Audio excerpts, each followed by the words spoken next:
फूल मैया भाईल चाटकार ओ रहुल फूल मैया भाईल चाटकार आगुथा गुथा मालिन ये गो सुंदर गोथा गोथा मालिन ये गो सुंदर रामाई हो के अवतारी शेर पे सवार रामाई हो के अवतारी शेर पे सवार अरे दुनिया में चोर भइले गाँवा जवारवा दुनिया में चोर भइले दुनिया जवारवा माई हो के अवतारी शेर पे सवार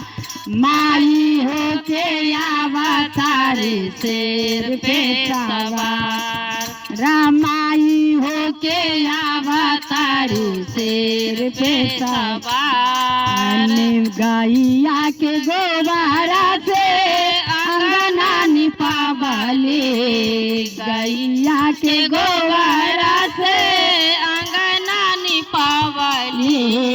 माई हो के अवतारी शेर पे सवार माई हो के अवतारी शेर पे सवार अंगना निपावले मैया चंदन चौकिया अंगना निपावले मैया चंदन चौकिया है मैया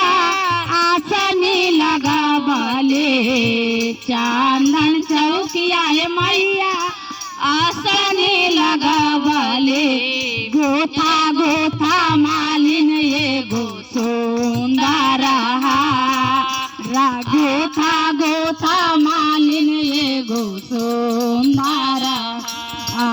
रामाई हो के अवतारी शेर पे सवार रामाई हो के अवतारी शेर पे सवार दुनिया में चोर भइले गाँवा जवारवा दुनिया में चोर भइले दुनिया जवारवा माई हो के अवतारी शेर पे सवार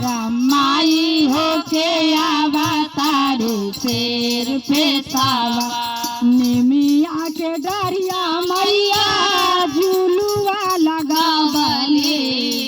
निमिया के डरिया मैया झुलुआ लगावले